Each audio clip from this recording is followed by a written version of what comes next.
Uttar Pradesh MSME की ओर से trade show का आयोजन होने जा रहा है। ये ग्रेटर नोएडा में कार्यक्रम होगा और $1 ट्रिलियन इकोनॉमी में के लिए जो है वो एमएसएमई एक महत्वपूर्ण विभाग है और नए नए जो है वो रोज़ कार्यक्रम आयोजित हो रहे हैं और युवाओं को रोज़गार देने का भी काम एमएसएमई की तरफ से किया जा रहा है। बात करते हैं उनसे, राकेश सचान जी से, उत्तर प्रदेश सरकार में मंत्री हैं एमएसएमई के। सर, क्या है कार्यक्रम, ये ट्रेड शो का किस तरह से होगा और कहाँ पे होना है? देखिए, एमएसएमई विभाग के द्वारा पिछले वित्तीय वर्ष में माह सितंबर में 5 दिन का इंटरनेशनल ट्रेड शो लगाया गया, जो बड़ा सफल कार्यक्रम रहा और पहली बार किसी प्रदेश ने अपना ट्रेड शो का आयोजन किया, जिसमें पूरे एमएसएमई के उत्पाद एक साथ शोकेस करने का अवसर मिला सारे उद्यमियों को। और ओडीओपी के जितने वन डिस्ट्रिक्ट वन प्रोडक्ट के अलग अलग उत्पाद सब उनको स्टॉल लगा करके लोगों ने 5 दिन वो ट्रेड शो चला, जिसमें 60 देशों से अधिक के लोग आए। 70,000 से ज़्यादा वहाँ पर जो विदेशी लोगों के फुटफॉल हुआ और 3 लाख से अधिक लोग हमारे प्रदेश के वहाँ ट्रेड शो में गए। इतना सफल कार्यक्रम सोचा नहीं गया था जितना सफल कार्यक्रम हुआ। और छोटे छोटे जो हस्तशिल्पी थे, कारीगर थे, इनके उत्पाद को बहुत सारे ऑर्डर मिले, देश विदेश के जितने लोग आए। इससे सरकार ने और माननीय मुख्यमंत्री जी ने वहीं तय कर दिया कि उत्तर प्रदेश सरकार प्रतिवर्ष अपना ट्रेड शो का आयोजन करेगी। उसी के चलते इस बार भी 25 सितंबर से 29 सितंबर को ट्रेड शो होने जा रहा है, जिसमें पूरी तैयारी हो चुकी है। और वो उत्तर प्रदेश का ट्रेड शो उत्तर प्रदेश में हो रहा है। नहीं, इसके पहले दिल्ली में प्रगति मैदान में मेले लगते थे, वहाँ ट्रेड शो होता था, वहाँ अब भी होता है। उत्तर प्रदेश वहाँ अपनी पूरी जितने दिन वहाँ पर मेला चलता है, हम फेयर लगाते हैं। लेकिन प्रदेश ने पूरे देश में पहली बार ये प्रयोग किया और उसमें नंबर 1 प्रदेश रहा। इसमें पूरे उत्तर प्रदेश के एमएसएमई का उत्पाद, ओडीओपी का उत्पाद और सारे विभाग, कृषि, शिक्षा और आवास, जितने भी हमारे विभाग हैं सब उसमें भागीदारी करते हैं। और इस कार्यक्रम का शुभारंभ महामहिम उपराष्ट्रपति महोदय और हमारे जो एमएसएमई मंत्री हैं जीतन राम मांझी, ये लोग आके करेंगे। माननीय मुख्यमंत्री जी उपस्थित रहेंगे। हमने 5 दिन के अलग अलग के वहाँ पर कार्यक्रम रखे हैं, जो हर उससे उद्योग से जुड़े हुए अलग अलग शो चलेंगे। और लगातार उसमें पूरे प्रदेश के सभी लोगों को आमंत्रित किया गया है। सभी हमने जनप्रतिनिधियों को अपना कार्ड भेजा है। प्रमुख लोगों को भी आमंत्रित किया गया है, प्रमुख उद्यमियों को भी आमंत्रित किया गया है। तो इस तरह से एक ये सफल आयोजन का कार्यक्रम एमएसएमई डिपार्टमेंट करने जा रहा है। और ये सरकार ने तय कर दिया है कि इस तरह का ट्रेड शो, और तारीख भी अब फिक्स कर दी, सितंबर 25 से 29 प्रतिवर्ष ये ट्रेड शो होगा और यूपी में होगा।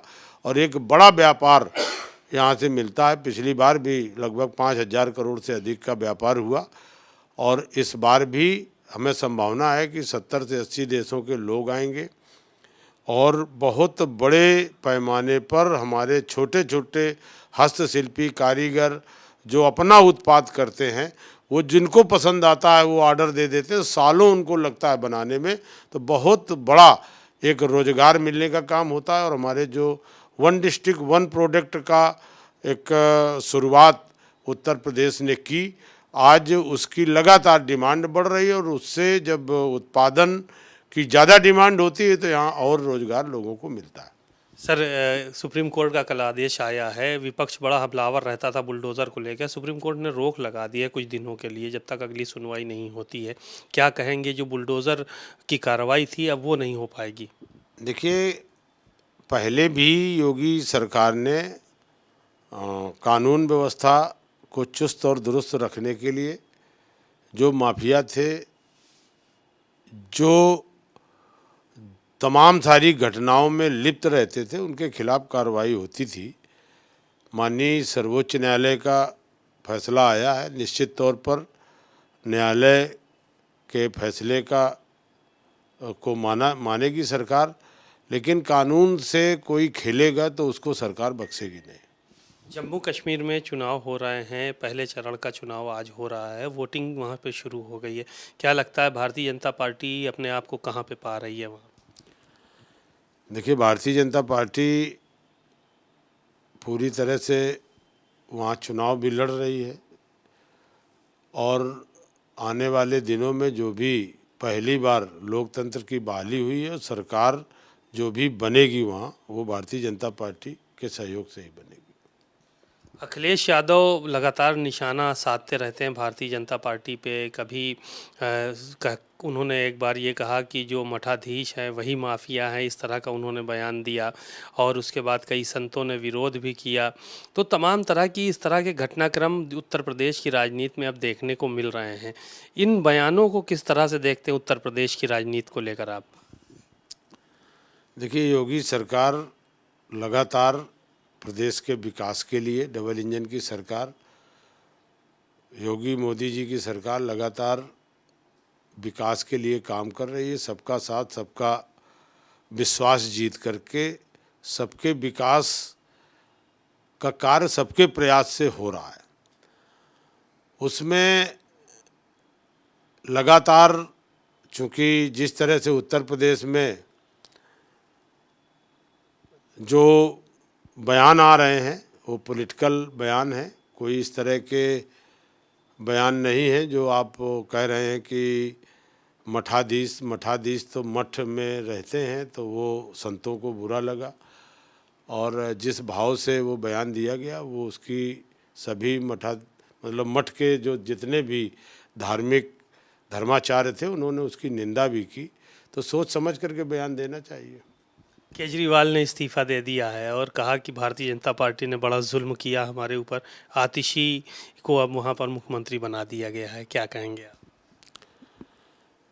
देखिए, जिस तरह से उनके ऊपर, केजरीवाल जी के ऊपर आरोप लगे हैं तो आरोप मुक्त तो हुए नहीं हैं। उनको सुप्रीम कोर्ट ने बेल दिया है और इस्तीफे की बात तो लगभग 6 महीने से पूरी गतिविधि सरकार की बंद थी, कहीं कोई काम नहीं हो रहा था। एक चुनी सरकार के द्वारा कहीं जब कोई काम नहीं हो रहा तो तमाम सारी वहाँ जनमानस को दिक्कतें झेलनी पड़ रही थी। नैतिकता के आधार पर जब जेल जा रहे थे तो इस्तीफा तभी दे देना चाहिए, नहीं दिया उन्होंने। जेल से जमानत हुई, वो जान रहे थे जमानत में जो कंडीशनें सुप्रीम कोर्ट ने लगाई उसके चलते वो ना तो कोई काम कर सकते थे, ना कहीं बैठ सकते थे। जान भी रहे हैं कि आगे चुनाव है। जिस आंदोलन से निकल करके आए थे, भ्रष्टाचार के आंदोलन से, वो सारे के सारे दाग उनकी पार्टी पर लग गए। अब उन्होंने अपना फिर प्रयास किया है पॉलिटिकल ढंग से कि इस्तीफे को लेकर के जनता के बीच जाएंगे, करेंगे, लेकिन जनता सब जानती है। अभी उन्होंने जेल में पिछले लोकसभा के चुनाव में बयान दिया था कि सारे लोकसभा के सदस्य हमारे जिता दीजिए, जेल के ताले टूट जाएंगे। तो जनता ने देखा कि सब भाजपा को जिता दिया। तो जनता सब जानती है और निश्चित तौर पे आने वाले दिनों में भारतीय जनता पार्टी की सरकार दिल्ली में पूर्ण बहुमत से बनेगी। शुक्रिया। आपने सुना राकेश सचान जी को, बहुत सारी बातें उन्होंने कही और साफ तौर पर कहा कि एमएसएमई का जो सेक्टर है उसको लेकर लगातार हम लोग काम कर रहे हैं और यूपी में ट्रेड शो जो हो रहा है उससे जो इकोनॉमी है यहाँ की, जाहिर है उस पर असर भी पड़ेगा।